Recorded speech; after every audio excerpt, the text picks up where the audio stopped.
Bonjour à toutes et à tous, je suis ravi de vous retrouver pour un nouvel épisode sur la construction de mon atelier. Aujourd'hui, je vais construire le plancher. Allez, je vous souhaite une bonne vidéo.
Là, je commence à avoir le premier petit problème. Je ne me suis pas aperçu d'une légère dérive sur cette lambourde qui n'était pas tout à fait parallèle aux autres. Résultat, ici, j'ai dû déjà emmagasiner un défaut. Et là, eh bien, j'arrive à ce que je vous disais, c'est-à-dire que je n'ai pas le milieu qui est au milieu de la lambourde. Donc, je pense que je vais défaire ces vis ici, là.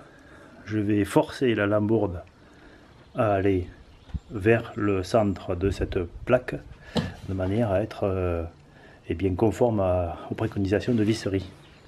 Alors, c'est pas forcément qu'elles ont été mal posées, c'est qu'en fait certaines étaient tordues et en plus elles ont une légère flexion. Donc c'est encore le temps de le faire. Il suffit juste de défaire les 3 vis qu'il y a là-bas, comme ça je vais gagner pratiquement 1 mètre en flexion. Et après ici, donc je serai bon. Parce que là, il me manque 1 centimètre. J'ai un problème d'1 centimètre, donc ça va être vite réglé. Je peux facilement le faire bouger. Donc, je vais régler ça.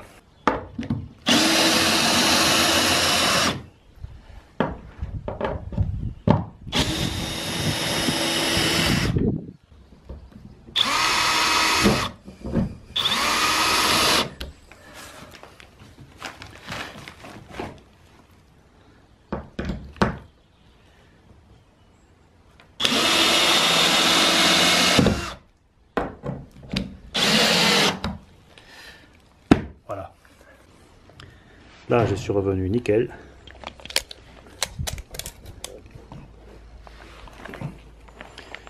Je suis bien aligné à quelques millimètres près, donc c'est impeccable. Je vais donc pouvoir refixer ici ce panneau et puis surtout je suis bon pour la suite.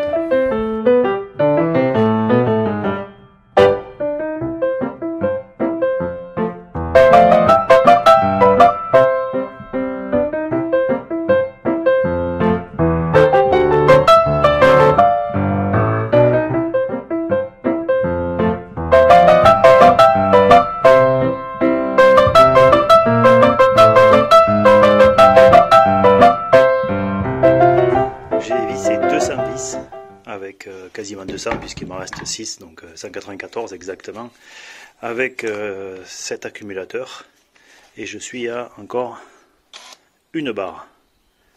Donc c'est un accu de 5 ampères, et les vis elles font diamètre 5 par 60 mm, donc c'est pas des petites, hein. Et je pense que je peux encore visser un bon petit moment. Super autonomie cette visseuse.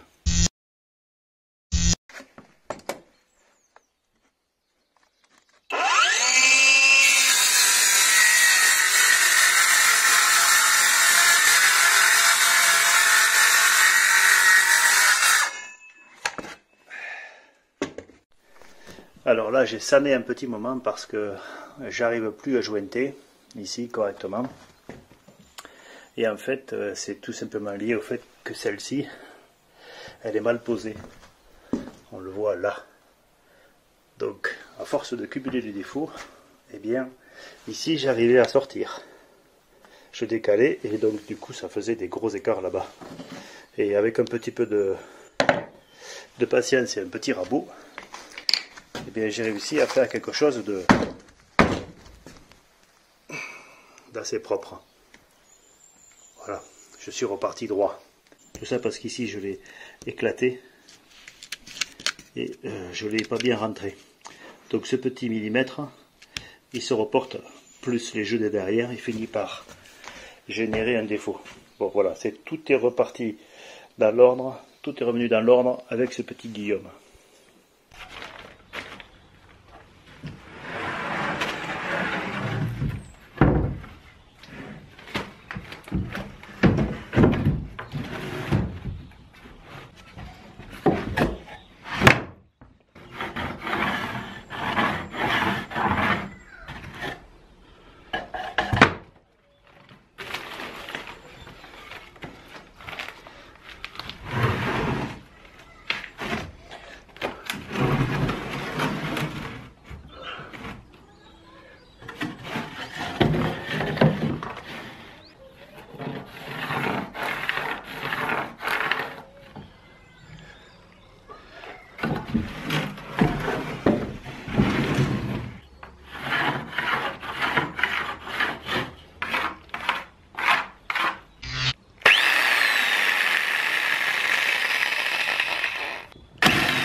Alors là, je viens de prendre une suée, je vous explique pourquoi j'ai été obligé de me mettre en sueur comme ça et de forcer comme ça.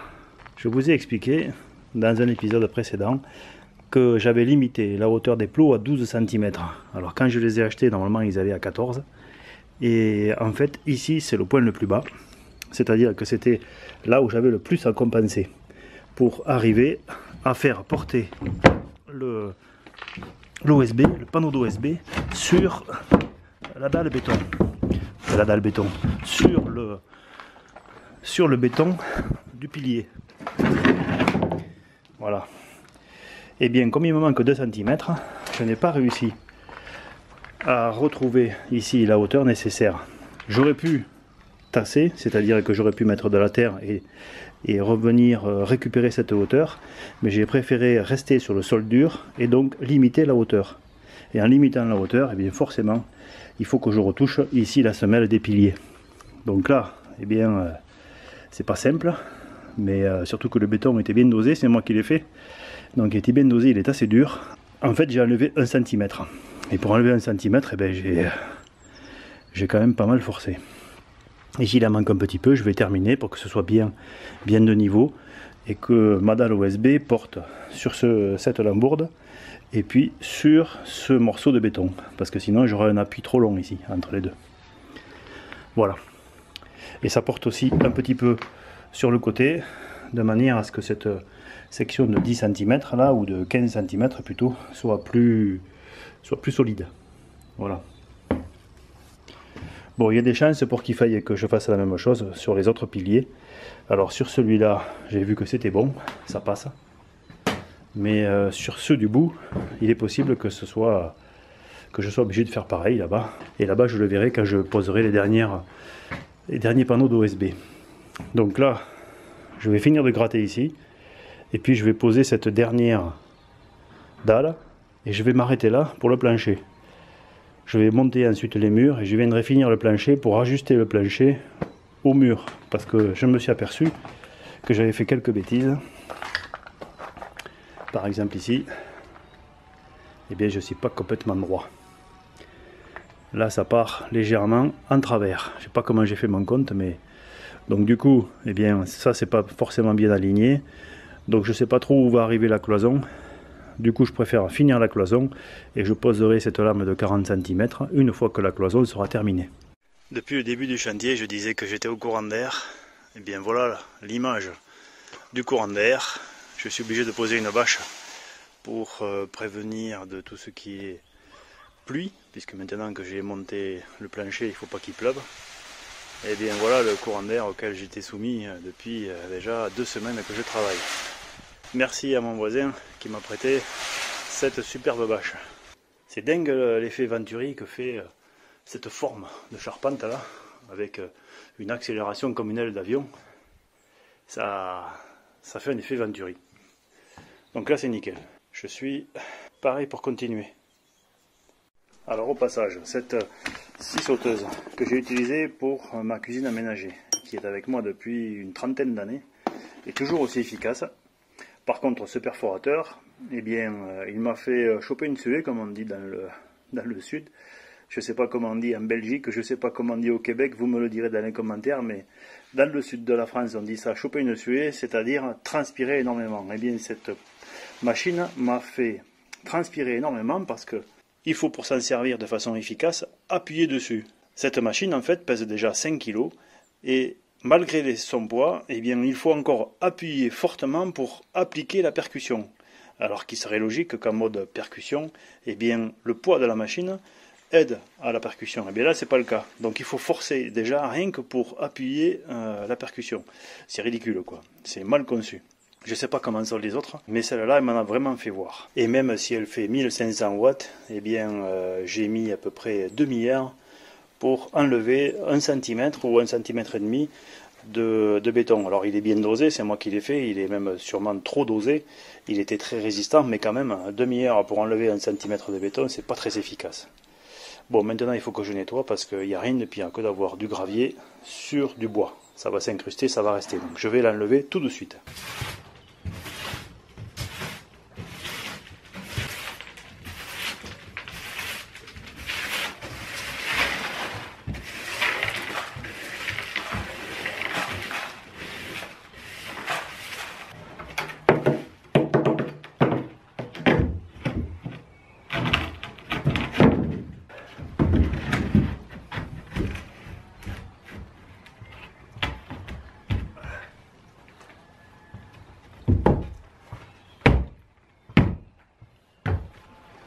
Le plancher est terminé.